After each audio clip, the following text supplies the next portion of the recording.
In life, some stories teach us more than mere words ever could. This is one of them, a tale of resilience, compassion, and the quiet power of grace. Today, I'll recount the unforgettable journey of the Winston family, who dared to dream of a new beginning, only to find themselves the target of prejudice and hostility. But what started as a story of division transformed into a lesson in unity that changed a neighborhood forever. The Winstons, a loving family with unshakable values, moved to a seemingly charming neighborhood. But within that picturesque setting, an unexpected adversary awaited. Mrs. Viola Biddy. Fueled by prejudice and fear, she sought to push them out, going to lengths no one anticipated. What she didn't know was that the Winstons had a quiet strength that could light even the darkest corners of her heart. As we delve into this remarkable journey, you'll see how their story became a catalyst for change, proving that love and empathy have the power to transform not just people, but entire communities. If you're inspired by their courage, let us know in the comments below. Share something meaningful, like, "I choose compassion over fear," or "Together, we build bridges, not walls." And if you find a connection here today, subscribe to our channel for more stories that bring light to the world. Now let's begin where it all started, with the arrival and the start of conflict. The Winstons arrived in Pine Grove Lane on a cool September morning. Kazan Winston, a decorated officer and the newly appointed chief of police, had chosen this neighborhood for its reputation as a quiet, family-friendly community. His wife, Rita, a passionate elementary school teacher, and their two children, Mia and Jordan, had been dreaming of this fresh start. For them, this was more than a move. It was an opportunity to grow, to contribute, and to find belonging. The house they purchased, a two-story colonial with a welcoming porch, symbolized years of hard work and perseverance. As the movers unpacked their belongings, Kazan and Rita exchanged hopeful glances, envisioning the memories they would create in this home. But as they admired their new surroundings, the Winstons couldn't help but notice a subtle but distinct tension in the air. Across the street, behind lace curtains, Mrs. Viola Biddy observed every detail with a scowl. Mrs. Biddy was a fixture of Pine Grove Lane, having lived there for over 4 decades. To her, the neighborhood was a sanctuary, a place where like-minded people thrived. The arrival of the Winstons, a black family, was in her view an unwelcome disruption. Mrs. Biddy didn't hide her disdain. On that very first day, she crossed the street, ostensibly to introduce herself, but with an air of condescension that was impossible to miss. "Well, I see new faces on Pine Grove," she began, her voice dripping with faux politeness. "I hope you understand how we do things here. We value tradition and order." Kazan smiled warmly and extended his hand. "It's a pleasure to meet you, Mrs. Biddy. We're looking forward to being a part of this community." Mrs. Biddy ignored his hand, her gaze flickering to the children playing on the front lawn. Without another word, she turned and walked away. Rita sighed, her optimism tempered but not defeated. "Well, first impressions aren't always lasting," she said. Kazan nodded, but an unspoken understanding passed between them. Mrs. Biddy was not just an unfriendly neighbor. She was a challenge they hadn't anticipated. Over the next few days, the Winstons settled in, meeting other neighbors who, though cordial, seemed cautious, as if waiting to see how the Winstons would fit in. Still, there were glimpses of kindness, a wave from the Petersons next door, a nod from Mr. Clark while walking his dog. These small gestures gave the Winstons hope. Meanwhile, Mrs. Biddy remained a shadowy presence, watching, judging, and quietly plotting. In her mind, the Winstons represented an erosion of her idea of Pine Grove Lane. She decided it was her duty to preserve the integrity of the neighborhood, and she would do so at any cost. The tension began to build in subtle but pointed ways. Notes complaining about noise, though there was none, appeared on the Winstons' doorstep. Lawn service companies knocked on their door, claiming to have been sent to address their unkempt yard, a yard that was immaculate. Small inconveniences escalated into open hostility, and though the Winstons suspected Mrs. Biddy's involvement, they chose not to retaliate. Rita, ever the optimist, suggested an idea to break the ice. "Let's host a neighborhood barbecue," she proposed one evening over dinner. "It's the perfect way to meet everyone and show them who we really are." Kazan hesitated. "Do you think they'll come?" he asked. "They'll come," Rita said confidently. Food has a way of bringing people together. Plans for the BBQ were set in motion. Invitations were sent. The yard was prepared, and Rita crafted a menu that was nothing short of a feast. Despite her excitement, Mrs. Biddy's response to the invitation was predictably cold. "Thank you," she said, her lips tight, "but I'm afraid I'm busy that evening." She wasn't busy. In fact, she was already hatching a plan to sabotage the event. The day of the BBQ arrived, and the Winstons' yard was alive with the scent of grilled meats, the laughter of children, and the hum of cheerful conversation. Slowly but surely, neighbors trickled in.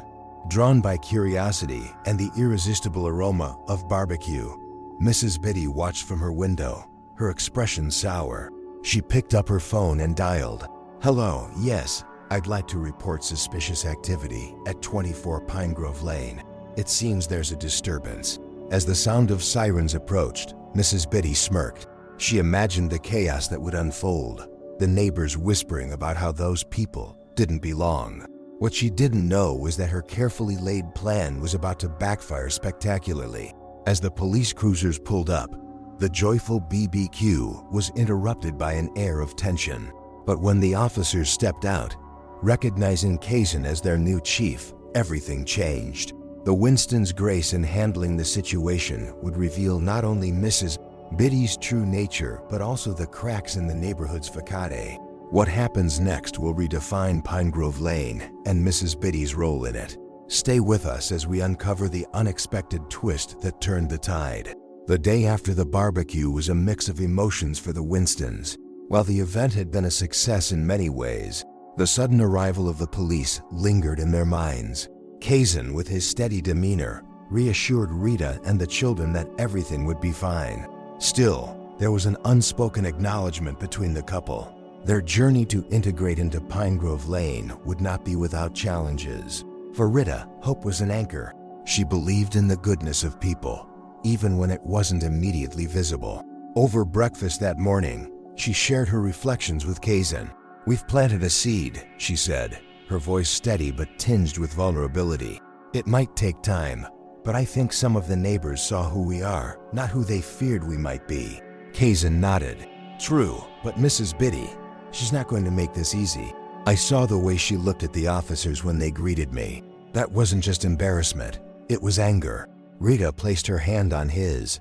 "Then we keep showing up every day, not just for ourselves, but for everyone who needs to see that change is possible." For the children, the BBQ had been a glimpse of what life in Pine Grove could be. Mia, with her boundless curiosity, had made fast friends with a few of the kids who attended. Jordan, though more reserved, was thrilled by the soccer game that broke out in the yard. They were young enough to believe in the simplicity of friendship and acceptance, unaware of the complexities surrounding them. Across the street, Mrs. Biddy stewed. She had spent the night replaying the scene in her mind. The officers warmly shaking Kazan's hand, the neighbors laughing and enjoying themselves. To her, it felt like a personal failure, a disruption of her carefully maintained order. But she wasn't ready to concede. While the Winstons were focused on settling in, Mrs. Biddy was strategizing. She began canvassing the neighborhood, stopping by homes under the guise of casual visits. Her goal was clear: to rally others against the Winstons, to sow seeds of doubt and division. "Did you notice how loud it was last night?" she would begin, her voice dripping with concern. "I mean, it's fine for now, but if we don't set boundaries, who knows what will happen next?" Some neighbors nodded politely, not wanting to engage in conflict. Others, however, started to question the assumptions they had harbored. The Winstons, after all, had shown kindness and hospitality. Were they really a threat? Or was Mrs. Biddy clinging to a past that no longer fit the present? Meanwhile, Rita took her optimism to the local school. As a teacher, she knew the power of education in shaping perspectives. She volunteered to lead community workshops for parents and children, focusing on topics like empathy and cultural awareness. At first, Attendance was sparse, but Rita persisted. She knew that change often started small. Kazan, too, began to make his mark. As chief of police, he was in a unique position to influence the community. He implemented programs that emphasized community policing, inviting residents to engage with officers in non-enforcement roles. He believed that familiarity bred trust, and that trust could dismantle fear. Slowly but surely, their efforts began to resonate. The Petersons, next-door neighbors who had initially been cautious, started greeting the Winstons with genuine warmth. Mr. Clark, the elderly man with the dog, offered to lend Kazan his lawnmower when he noticed the family's was acting up. These gestures, though small, were monumental in a neighborhood where walls of mistrust had stood for decades. Mrs. Biddy, however, was undeterred. She escalated her efforts, distributing anonymous flyers claiming the Winstons were troublemakers and accusing them of lowering property values. Her campaign was as relentless as it was baseless, but it began to alienate her from the very community she sought to protect. One evening, as Kazan and Rita sat on their porch, they noticed Mr. Peterson approaching. In his hands, he held one of the flyers. "I thought you might want to see this," he said, his tone apologetic. Kazan read the flyer, his jaw tightening. Rita, ever composed, smiled at Mr. Peterson. "Thank you for bringing this to us," she said. "It means a lot that you'd let us know." Mr. Peterson hesitated. "Look, I know this isn't right. I just want you to know that not everyone here feels this way. Some of us are glad you're here." Kazan extended his hand. "That means more than you know." As Mr. Peterson walked away, Kazan turned to Rita. "She's doubling down," he said. "But it's starting to backfire. People like the Petersons are seeing through her." Rita nodded. "We keep moving forward. For every person she convinces, there's another who's ready to stand with us." The next day, Kazan organized a town hall meeting, inviting residents to discuss the future of their community. He framed it as an opportunity to build stronger connections and address concerns openly. To everyone's surprise, the meeting was well attended. Mrs. Biddy arrived, her expression tight, her presence a calculated move to assert dominance. But as Kazan spoke eloquently, passionately, and with an undeniable sincerity, it became clear that her grip on the neighborhood was slipping. "Change isn't always easy," Kazan said, addressing the room. "But it's necessary. We all want the same things, a safe, welcoming place to call home. Let's build that together." The applause that followed wasn't unanimous, but it was significant. For the first time, the Winstons felt a shift. Back at home, as they tucked the kids into bed, Rita turned to Kazan. "We're getting there," she said softly. Kazan smiled. "One step at a time." What the Winstons didn't know was that Mrs. Biddy's next move would test their resolve like never before. She wasn't just clinging to the past. She was prepared to fight for it, no matter the cost. As the days turned into weeks, the undercurrent of tension in Pine Grove Lane grew more palpable. For the Winstons, life settled into a rhythm, but the shadow of Mrs. Biddy's prejudice lingered. She wasn't merely harboring resentment. She was actively orchestrating her efforts to make the Winstons feel unwelcome. Her campaign of discontent was subtle but effective. She whispered rumors at the grocery store, strategically mentioned issues with the Winstons during casual conversations, and even leveraged social media to fan the flames of division. Posts with veiled references to outsiders changing the neighborhood began to appear in the Pine Grove community group. Though these comments never mentioned the Winstons by name, their intent was unmistakable. For Mrs. Biddy, the Winstons weren't individuals with hopes and dreams. They were a symbol of change she refused to accept. To her, they represented the unraveling of a neighborhood she had curated in her mind, a neighborhood of sameness, predictability, and in her view, peace. She saw her actions not as hateful, but as protective, a misguided attempt to preserve what she considered the soul of Pine Grove Lane. Meanwhile, the Winstons remained resilient. Rita continued her work at the school, pouring her heart into her teaching and her community workshops. Kazan, steadfast as ever, worked long hours at the police department, building bridges and earning the respect of his officers. Their children, Mia and Jordan, embraced their new life with the unshakable optimism of youth, finding friends and joy despite the tension swirling around them. But cracks in the neighborhood's veneer of civility were starting to show. One afternoon, as Rita walked home from the school, she passed by a group of women chatting on the sidewalk. The conversation quieted as she approached, and though their smiles were polite, the air was heavy with unease. Rita felt the weight of their stares as she continued walking, her head held high. She understood that change made people uncomfortable, but she also knew that discomfort was often the first step toward growth. Back at home, Kazan was preparing for another town hall meeting when the doorbell rang. It was Mrs. Biddy, holding a neatly wrapped pie. Her expression was the picture of forced pleasantry. "I thought I'd bring this over as a welcome gift," she said, her tone saccharine sweet. Kazan raised an eyebrow but accepted the pie graciously. "Thank you, Mrs. Biddy. That's very kind of you." "Oh, it's nothing," she replied, stepping back. But before she left, her gaze lingered on Kazan. "You know, Chief Winston, I've lived in this neighborhood for a long time.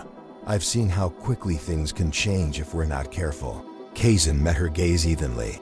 "Change isn't always a bad thing, Mrs. Biddy. Sometimes it's exactly what's needed." As she walked away, Kazan closed the door and placed the pie on the counter. Rita walked in, noticing his thoughtful expression. "What did she want?" Rita asked. Kazan shrugged. "A pie and a warning, I think." Rita laughed softly. "Well, at least we're making an impression." Despite their humor, they both understood the seriousness of Mrs. Biddy's actions. Her words, her whispers, her pie were calculated moves in a quiet war of attrition. And while the Winstons chose grace over confrontation, they knew they needed to remain vigilant. Behind closed doors, Mrs. Biddy was plotting her next move. She reached out to the Homeowners Association, citing fabricated complaints about noise and property upkeep. When those attempts failed, she resorted to anonymous letters sent to local officials, claiming that Kazan's position as police chief represented a conflict of interest for the neighborhood. The tipping point came one rainy evening when the Winstons received an unexpected visitor. It was Officer Daniels, one of Kazan's colleagues, looking visibly uncomfortable. "Chief," Daniels began, hesitating, "I need to talk to you about something off the record." Kazan gestured for him to sit. "What's going on?" Daniels glanced at Rita, who nodded reassuringly. "There's been some chatter at the department. Someone's been making calls, accusing you of, well, improprieties. It's nothing official, but I thought you should know."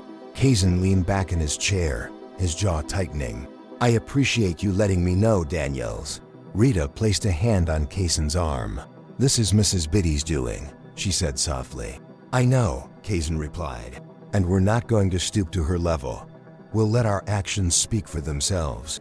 The following day, Kazan addressed his team at the station, reaffirming his commitment to transparency and fairness. His integrity was unshaken, and his leadership only grew stronger in the face of adversity.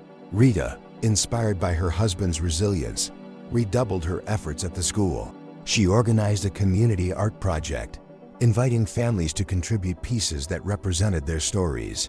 The project, titled Our Shared Journey, became a symbol of unity, slowly breaking down the barriers Mrs. Biddy had worked so hard to erect. But Mrs. Biddy wasn't ready to surrender. She escalated her efforts, orchestrating a neighborhood meeting that excluded the Winstons. The purpose of the meeting was clear: to rally the community against the family she viewed as outsiders.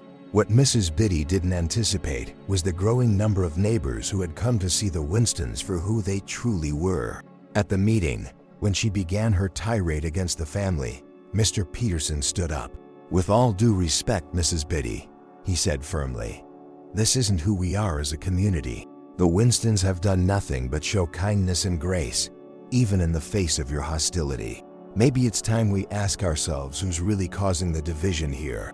His words were met with a murmur of agreement, and for the first time, Mrs. Biddy found herself on the defensive. As the meeting ended, she realized her influence was waning, but in her mind, this wasn't over. Back at home, Kazan and Rita prepared for the days ahead, unaware of the storm Mrs. Biddy was preparing to unleash. What they did know was that their love for each other and their belief in doing what was right would carry them through. Their resolve would soon be tested in ways they couldn't have imagined. The battle between prejudice and progress was far from over, and the Winstons were ready to face whatever came next. It was a warm Saturday evening when the Winstons prepared for their highly anticipated community BBQ. The air was filled with a tantalizing aroma of grilled ribs, seasoned vegetables, and freshly baked rolls. The backyard was transformed into a welcoming oasis, complete with twinkling string lights, picnic tables draped in checkered cloths, and a kids' corner brimming with games. Rita had spent the entire day perfecting her recipes, determined to make everyone feel at home.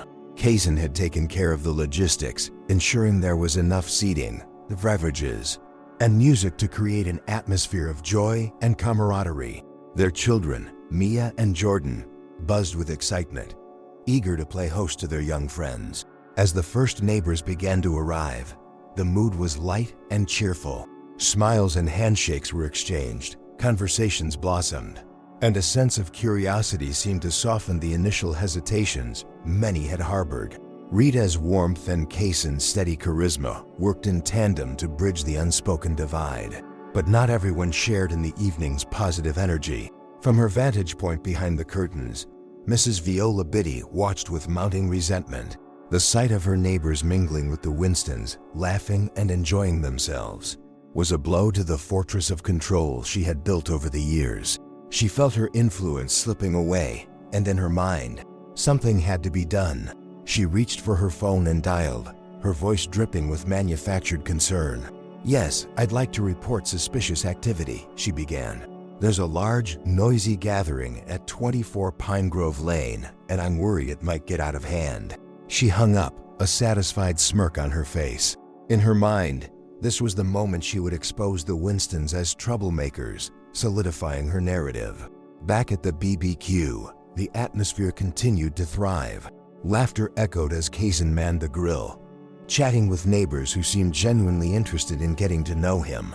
Rita floated from table to table, ensuring everyone was comfortable, while the children played a lively game of tag under the setting sun. Then came the sound. Sirens. The cheerful chatter faltered as the flashing lights of 2 police cruisers illuminated the street. Conversations stopped, heads turned, and a palpable tension filled the air. Kazan's brow furrowed, and Rita's heart sank. The children, sensing the shift in mood, stopped playing and clung to their parents. 2 officers stepped out of their vehicles, their faces unreadable as they approached the gathering. One of them, a young officer named Price, scanned the crowd before his eyes landed on Kazan. Recognition dawned, and he straightened his posture. "Chief Winston," Price said, his voice tinged with surprise and unease. "We received a call about a disturbance here. Suspicious activity." Kazan stepped forward, his calm demeanor belying the turmoil within. "Officer Price," he said evenly, "this is my home, and we're hosting a neighborhood BBQ. There's nothing suspicious about it." The crowd, initially frozen in silence, began to murmur. Some neighbors looked uneasy, while others exchanged knowing glances. Price glanced back at his partner, then at the gathering. "I can see that," he said, his tone apologetic. "It looks like there's been a misunderstanding. We'll make a report, and we'll leave you to your evening." But before he could turn away, Mrs. Biddy emerged from the shadows of her yard, her expression a mixture of indignation and triumph. "This is exactly what I was talking about," she exclaimed. "Large gatherings, loud music, it's disruptive and unsafe." Her words hung in the air, met with a mix of shock and disbelief. Kazan's voice was steady but firm as he addressed her. "Mrs. Biddy, this is a community event meant to bring people together. There's nothing unsafe or disruptive happening here." Price, sensing the tension, interjected. "Ma'am, I've assessed the situation, and there's no cause for concern. I suggest we let these folks enjoy their evening." Mrs. Biddy's face flushed with anger, but she held her ground. "You're just saying that because he's your boss," she spat. Her words, intended as an accusation, had an unintended consequence. They highlighted not just her prejudice but her desperation. The neighbors who had remained on the sidelines began to see her in a new light, not as the protector of the neighborhood, but as the source of its unease. Rita, ever composed, stepped forward. "Mrs. Biddy," she said, her voice steady but resolute, "our door has always been open to you. If you ever want to get to know us, really know us, we'd welcome that. But this hostility isn't helping anyone." Mrs. Biddy stared at her, momentarily speechless. Then, without another word, she turned and walked away, her retreat marked by the disapproval of her neighbors' stares. As the officers left, the gathering slowly resumed, though the mood was subdued. Kazan and Rita continued to host with grace, determined not to let the incident overshadow the evening. By the end of the night, something remarkable happened. Neighbor after neighbor approached the Winstons, apologizing for the disruption and expressing their support. The Petersons offered to help clean up, while Mr. Clark invited the Winstons over for coffee the following week. Back inside their home, as they tidied up the remnants of the BBQ, Kazan and Rita reflected on the night's events. "We knew it wouldn't be easy," Kazan said, wrapping an arm around Rita. "No," she agreed, "but we're not alone in this anymore. People are starting to see the truth." Little did they know, Mrs. Biddy's humiliation that night was only the beginning.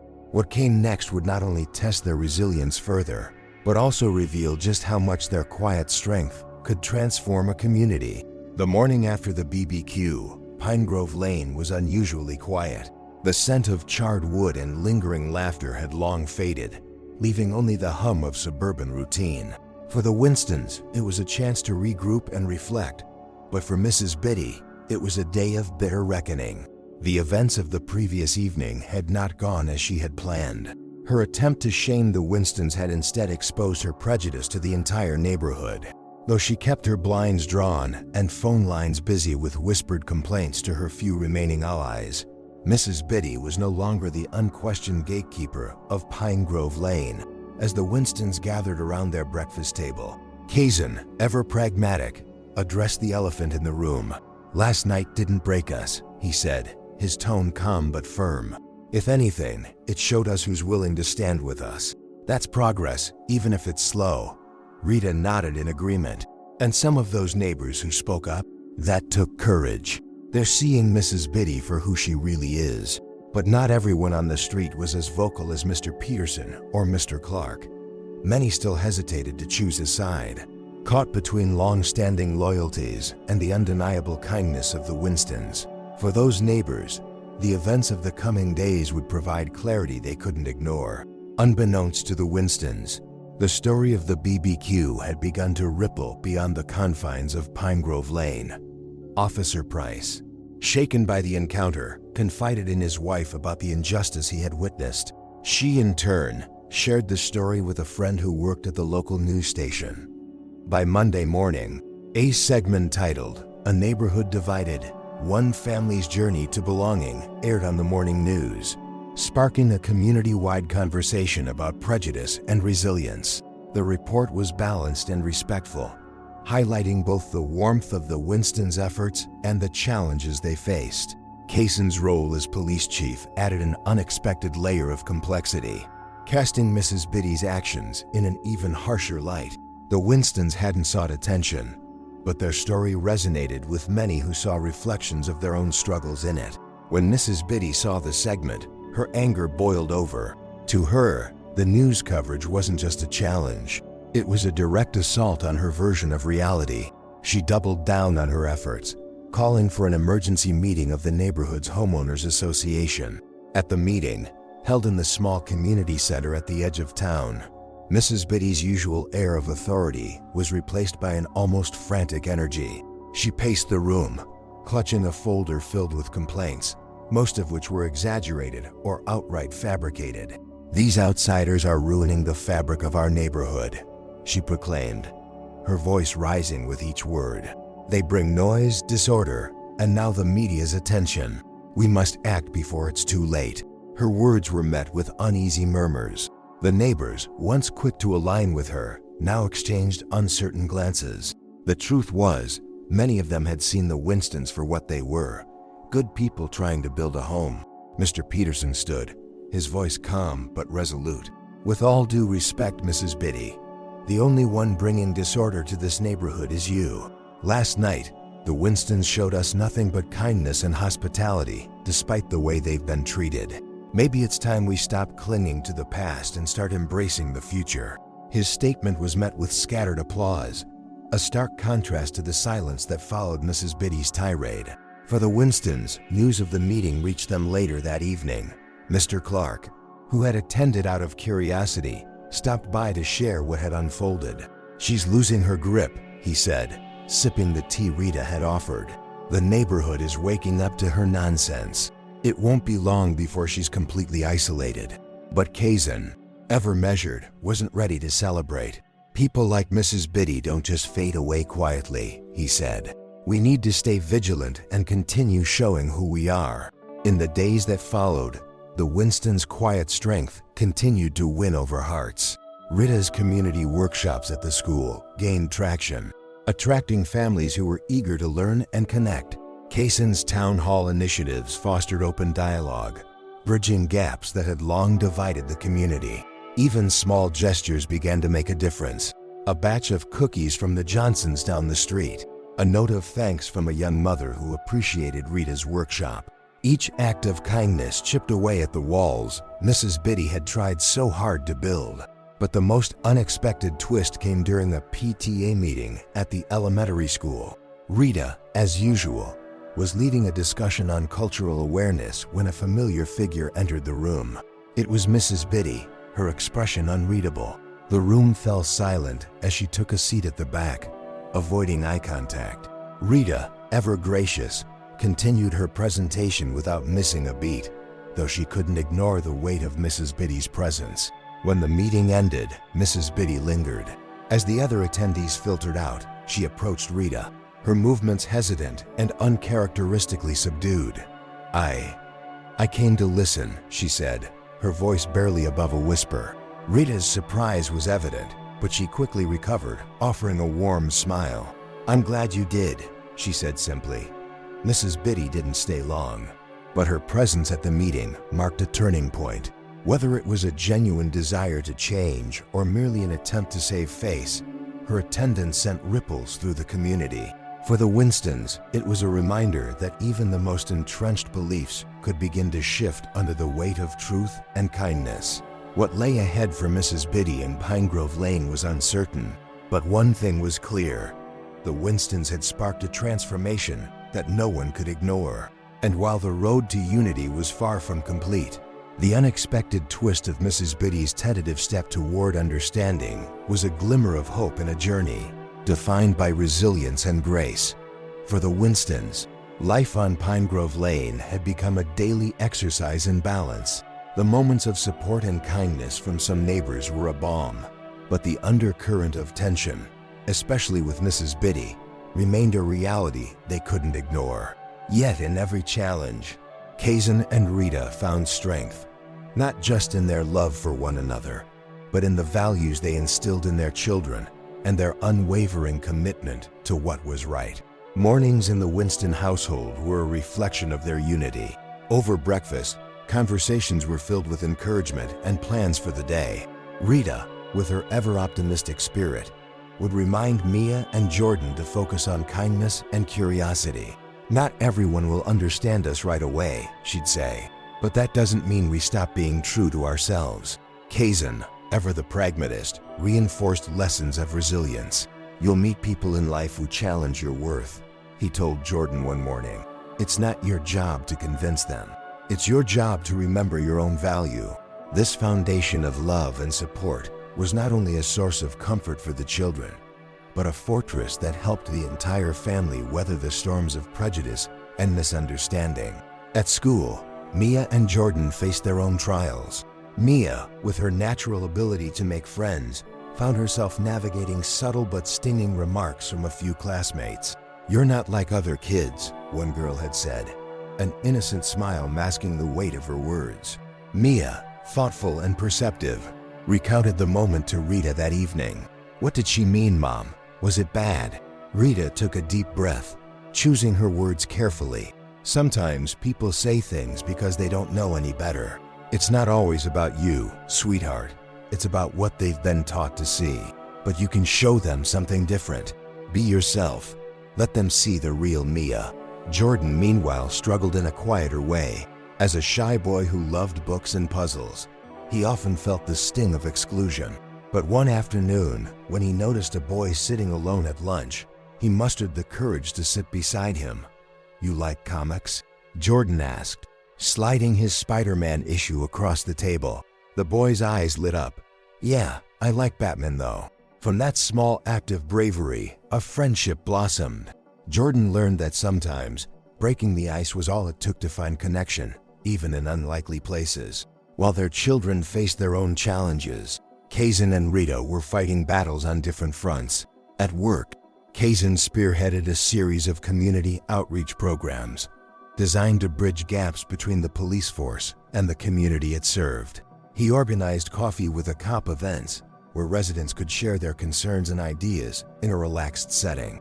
The response was overwhelmingly positive.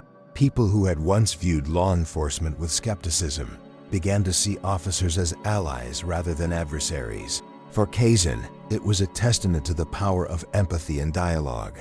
Rita, on the other hand, expanded her workshops at the school, inviting parents and teachers to participate in discussions on diversity and inclusion. Her sessions were filled with stories, activities, and open conversations that challenged long-held assumptions and inspired understanding. One particularly memorable workshop involved a storytelling circle where participants shared personal experiences of feeling excluded or judged. By the end of the session, there wasn't a dry eye in the room.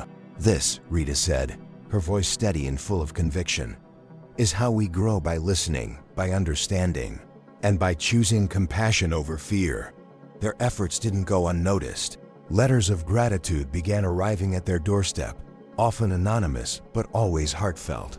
One neighbor wrote, "You've taught me more in a few months than I've learned in years about what it means to be a good person. Thank you for being here." Still, Mrs. Biddy's presence loomed large. While she had retreated from overt hostility, her passive-aggressive tactics persisted.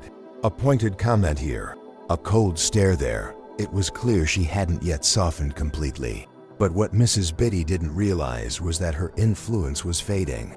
The community she had tried so hard to control was evolving, inspired by the Winstons' quiet strength and unwavering grace. One evening, as the family gathered on their porch to enjoy the cool breeze, a group of neighbors approached, holding lanterns and candles. "What's this?" Rita asked, stepping onto the lawn. Mr. Peterson, standing at the front of the group, smiled warmly. "We wanted to show our support for everything you've done for this neighborhood and for not giving up on us." The group began to sing a rendition of "Lean on Me," their voices carrying through the night air. The Winstons, overwhelmed by the gesture, joined in, their hearts full. It was a moment of profound connection, a reminder that the fight for acceptance and unity was worth every struggle. As the evening ended, Kazan turned to Rita, his voice quiet but resolute. "We've come so far, but the journey isn't over." Rita nodded, her eyes shining. "No, but we're stronger together, and we're not alone anymore." In the days that followed, the neighborhood continued to change. Acts of kindness became more frequent, conversations more open, and the walls of mistrust that had once divided Pine Grove Lane began to crumble. The strength of the Winstons, their love, resilience, and belief in the goodness of others had become a force that no amount of prejudice could extinguish. But as one chapter closed, another challenge awaited, testing not just the Winstons, but the very fabric of the community they had worked so hard to transform. The transformation of Pine Grove Lane wasn't an overnight phenomenon, but a gradual shift that became undeniable over time. For years, the neighborhood had operated under an unspoken code, a blend of complacency and resistance to change that kept its residents isolated from one another. The arrival of the Winstons, however, disrupted that status quo, forcing everyone to confront their own biases and behaviors. Mrs. Biddy's hostility had initially cast a shadow over the street, but her actions inadvertently became a catalyst for unity among those who were ready to see things differently. The neighbors who once lingered behind the safety of their fences found themselves drawn out, motivated by the Winstons' courage and the example they set. The Petersons, once hesitant to engage, became active participants in community events. Encouraged by Kaysen's leadership, Mr. Peterson joined the newly formed Neighborhood Safety Committee, a group dedicated to fostering trust between residents and law enforcement.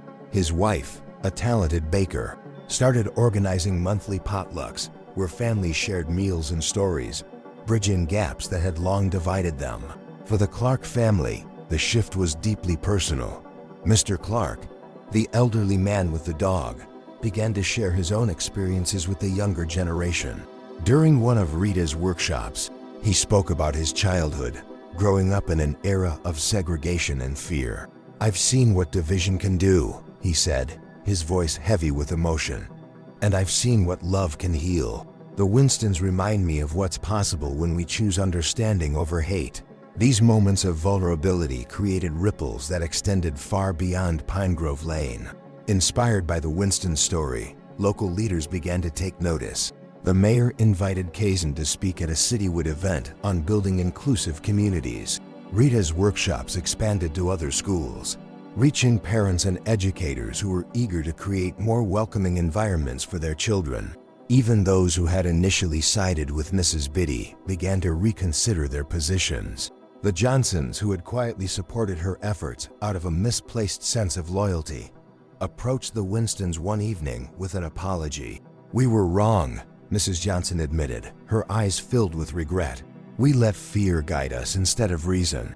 But seeing what you've done for this neighborhood, it's changed us." Rita, with her characteristic grace, offered a forgiving smile. "What matters is that you're here now. It's never too late to start fresh." While the neighborhood grew closer, Mrs. Betty found herself increasingly isolated. Her once influential voice had been diminished to whispers, and her presence at community events was met with polite indifference. Yet she remained steadfast in her beliefs, unwilling to accept the changes unfolding around her. One afternoon, as the Winstons were tending to their garden, Mrs. Biddy approached the edge of their yard. For a moment, it seemed as though she might say something, perhaps an apology, or even an acknowledgement of the kindness they had shown despite her hostility. But she hesitated, her pride holding her back. Without a word, she turned and walked away. Kaysen watched her retreat, a mixture of sadness and resolve in his expression.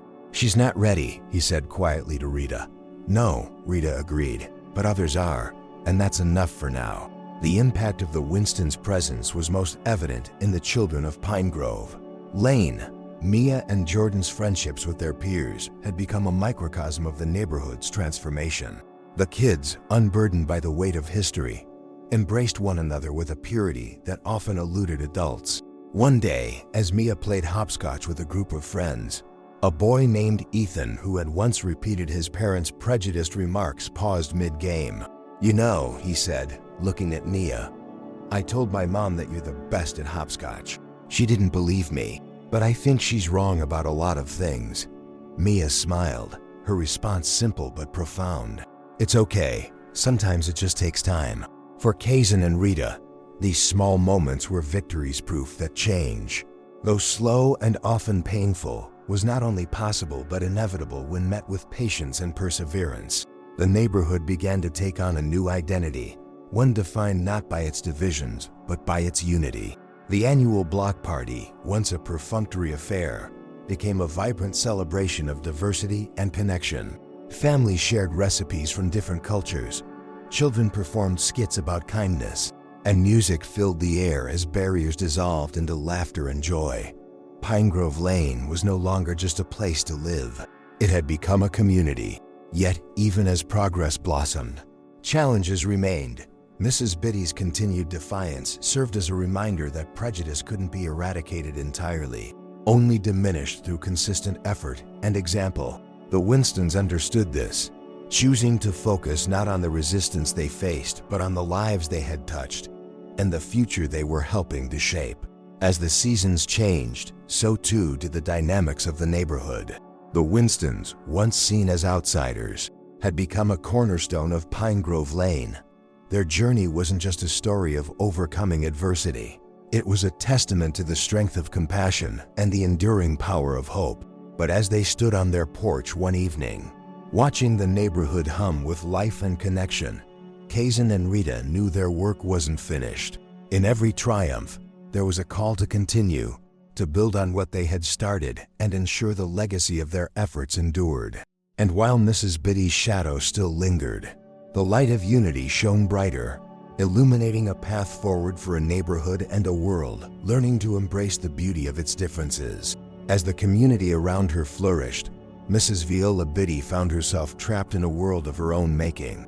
Pine Grove Lane, once a bastion of her perceived authority, had transformed into a neighborhood she no longer recognized.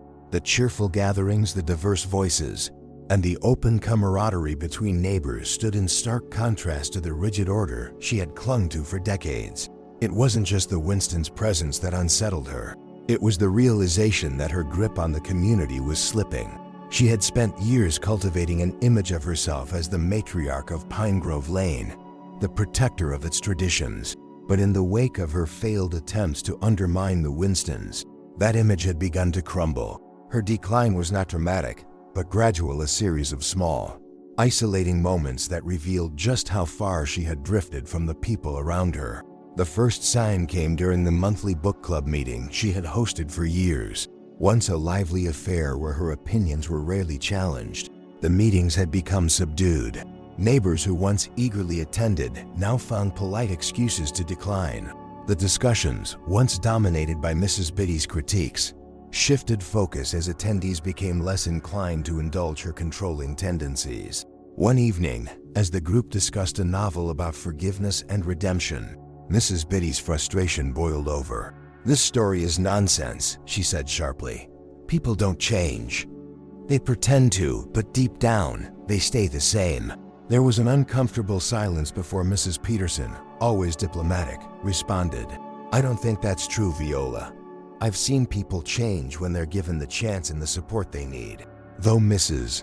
Peterson's words were spoken kindly, they carried the weight of an unspoken truth. For the first time, Mrs. Biddy felt the sting of her neighbors' quiet disapproval. Her interactions with the children of Pine Grove Lane told a similar story. Once, she had been a beloved figure among the younger residents, offering cookies and stories about the good old days. Now the children avoided her yard, their laughter fading as they passed her home. They had overheard their parents' conversations, seen the division she had tried to create, and instinctively kept their distance. Even her closest ally, Mrs. Johnson, began to withdraw. Their once frequent phone calls became sporadic, and when Mrs. Biddy tried to stir up old grievances, Mrs. Johnson gently but firmly declined to engage. "You know, Viola," she said during one such conversation, "maybe it's time to let go of the past. The neighborhood is changing, and that's not a bad thing." Mrs. Biddy's silence on the other end of the line spoke volumes, but the most poignant moments of her decline came in the quiet solitude of her home. The curtain she once proudly opened each morning to observe the goings-on of Pine Grove Lane now remained drawn. The yard, once meticulously maintained, began to show signs of neglect. Her days, once filled with activity and a sense of purpose, became monotonous and lonely. She avoided the neighborhood events that had become increasingly vibrant under the Winstons' influence. Her absence noted, but not missed. The block parties, the potlucks, the holiday celebrations all carried on without her, growing richer in her absence. Despite her resistance, Mrs. Biddy couldn't ignore the whispers of self-doubt that crept into her mind. Late at night, as she sat in her favorite chair, she found herself replaying the moments that had led to her isolation. The laughter of the Winstons' children, the warmth of Rita's smile, the unwavering integrity of Kazan's leadership, all of it stood in stark contrast to the bitterness she had allowed to consume her. One day, as she walked to her mailbox, she paused to watch a group of neighbors chatting near the Winstons' yard. The scene was one of connection and joy, a vision of the community she had once believed she was protecting. For a fleeting moment, she felt the urge to join them, to bridge the gap she had spent so much time widening. But pride held her back. She turned away, retreating into the safety of her home. Mrs. Biddy's decline was not without its moments of reflection, but her refusal to change kept her tethered to a past that no longer existed. The neighborhood, once shaped by her narrow vision, had moved on, embracing a new identity rooted in unity and acceptance. And while Mrs. Biddy remained defiant, her influence faded into obscurity. She became a relic of a time the neighborhood no longer wished to revisit, a cautionary tale about the cost of clinging to fear and division. Yet, the Winstons never spoke ill of her. They continued to treat her with the same quiet grace they had shown from the beginning, extending kindness even when it wasn't returned. For Kazan and Rita, Mrs. Biddy's decline was a reminder of the power of choice. They had chosen love over hate, progress over stagnation, and community over isolation. And in doing so, they had created a legacy that would endure long after the shadows of prejudice had faded from Pine Grove Lane. But as they stood together on their porch one evening, watching the neighborhood thrive, they couldn't help but wonder if Mrs. Biddy's story was truly over, or if there was still a chance for redemption. The transformation of Pine Grove Lane was no longer a hopeful dream, but a living reality. The neighborhood that once bristled with unspoken tension had become a tapestry of connection, stitched together by the quiet resilience of the Winston family. Kazan and Rita, through their unwavering grace and tireless efforts, had turned what began as hostility into a collective journey of healing and growth. The legacy of the Winstons' impact stretched far beyond the confines of their home. It was evident in every smiling face that greeted them on their morning walks, in the laughter of children playing freely in yards, and in the way neighbors now gathered not out of obligation, but out of genuine affection for one another. For Kazan, the change was deeply personal. His role as police chief, once overshadowed by skepticism and doubt, had become a beacon of trust and progress. Under his leadership, community policing programs flourished, creating partnerships between law enforcement and the residents they served. These initiatives weren't just about safety. They were about fostering a sense of belonging and shared responsibility. One such program, Bridging the Blue, brought officers and local families together for monthly forums and activities. From basketball games at the park to open discussions in town halls, the program broke down barriers that had long divided the community. For Kazan, seeing the smiles of children high-fiving officers or hearing heartfelt conversations between parents and patrolmen was a fulfillment of his vision. Rita's influence was equally profound. Her workshops, which began as small gatherings at the school, had grown into a citywide movement. Parents, teachers, and even business leaders flocked to her sessions, eager to learn from her wisdom. Rita's ability to weave empathy into every discussion made her a sought-after speaker, and she used her platform to advocate for inclusivity, not just in schools, but in workplaces and community spaces as well. Her favorite workshop, The Power of Stories, invited participants to share personal narratives that highlighted their struggles and triumphs. One evening, a young woman named Sophia tearfully recounted her experience of being marginalized in her workplace. The support and encouragement she received from the group that night inspired her to create an employee-led diversity committee at her company, a ripple effect that Rita celebrated with pride. Even Mia and Jordan contributed to the family's legacy. At school, their actions spoke louder than words. Mia organized a cultural celebration day, where students shared their heritage through food, music, and art. Jordan, shy but determined, started a book club that focused on stories of courage and acceptance, fostering discussions that even his teachers admired. The Winstons' triumph was not measured in grand gestures, but in the countless small victories that reshaped Pine Grove Lane. The neighborhood had become a mosaic of diverse experiences, each piece contributing to a greater whole. However, the story of their triumph would not be complete without acknowledging Mrs. Biddy. While she remained on the outskirts of this transformation, her presence served as a reminder of the challenges that still lingered. Yet, even she was not immune to the ripples of change. One afternoon, as Rita watered the flowers in her garden, she noticed Mrs. Biddy standing at the edge of the lawn. Her posture was hesitant, her expression a mixture of defiance and vulnerability. "Mrs. Biddy," Rita said warmly, setting down her watering can, "how can I help you?" For a moment, it seemed as though the older woman might retreat, but then she spoke. "I've been thinking," she began, her voice unsteady. About everything. This neighborhood, the changes, and you. Rita listened patiently, her heart aching at the tremor in Mrs. Biddy's voice. I suppose I've been wrong, Mrs. Biddy continued, her words halting. About a lot of things. But it's hard to admit that, you know.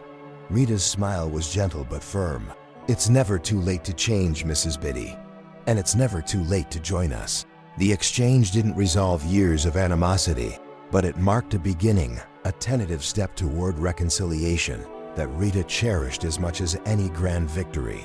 As the seasons passed, the Winstons' legacy continued to grow. Their story became a source of inspiration not just for Pine Grove Lane, but for communities across the city. Local media covered their journey, and their story was even featured in a national documentary on overcoming prejudice. For Kazan and Rita, these accolades were secondary to their true mission, ensuring their children and neighbors inherited a world better than the one they had faced. One crisp autumn evening, the Winstons hosted a neighborhood gathering. The backyard was alive with music, food, and laughter as residents shared stories and celebrated their collective journey. As Kazan looked around, he felt a deep sense of fulfillment. This, he said, wrapping an arm around Rita, is what we dreamed of. A place where everyone belongs. Rita nodded, her eyes shining with gratitude. And it all started with choosing to stay, to keep showing up even when it was hard. Their triumph was not just in transforming Pine Grove Lane, but in proving that resilience, compassion, and love could overcome even the deepest divides. Their legacy was a neighborhood that thrived not despite its differences, but because of them, a testament to the quiet power of grace in the face of adversity. And as the lights twinkled in their backyard that night, it was clear that the Winstons had not only changed Pine Grove Lane, they had left a lasting imprint on every life they touched. As the story of the Winstons unfolded, it revealed truths that extended far beyond the boundaries of Pine Grove Lane. Their journey was not merely about overcoming prejudice. It was about the choices we all face in our lives. Choices to build walls or bridges, to fuel division or foster unity, to retreat in fear or step forward in love. The Winstons had shown what was possible when grace, compassion, and resilience became guiding principles. They proved that strength isn't about dominance, but about the courage to rise above hatred with dignity and kindness. And perhaps most importantly, they reminded us that change begins with each of us, in the small but powerful acts of choosing connection over alienation. Their story prompts a question that lingers in the hearts of all who hear it. What kind of neighbor, friend, or community member will you choose to be? In every neighborhood, workplace, and family, there are moments where prejudice or fear can creep in. These moments challenge us to confront our own biases and decide whether to stand for what is right or remain silent. The Winstons' journey is a call to action, a reminder that while we may not face the same battles they did, we all have the power to make a difference in our circles. For those inspired by their story, the path forward is clear. Start by being present. Look for opportunities to connect with those around you, especially those who seem different or distant. Listen to their stories with an open heart and let empathy guide your actions. Stand up for what is right, even when it's uncomfortable. Like Mr. Peterson and Mr. Clark, find the courage to challenge negativity and support those who are working for change. Remember, it's not about being perfect. It's about choosing progress over perfection. And finally, remember that transformation doesn't happen overnight. It takes patience, persistence, and a willingness to keep showing up, even when it feels like nothing is changing. The Winstons didn't win over Pine Grove Lane in a day. They did it one conversation, one gesture, and one act of kindness at a time. If this story resonates with you, let it inspire action in your own life. Reflect on the moments where you can be a force for unity, whether it's inviting a neighbor over for coffee, supporting a colleague who feels isolated, or standing against injustice in your community. Every step matters. As you reflect, I invite you to share your thoughts in the comments below. Let's continue the conversation. If this story touched your heart, share something meaningful, like, I choose to build bridges, not walls, or kindness is my guide in transforming my world. And don't forget to subscribe to our channel for more stories that inspire change and foster connection. Together, we can create a world where everyone belongs. A world where the lessons of the Winstons live on in every act of compassion we choose to make. Thank you for being part of this journey. Let's carry the light of their story forward, one step, one action, and one choice at a time. Subscribe to our channel for more stories that uplift, inspire, and remind us of the power of love and unity. Let's spread these lessons far and wide. Leave a comment sharing how this story impacted you. And don't forget to share this video with someone who could use a little inspiration today. Together, we can make a difference, one story at a time.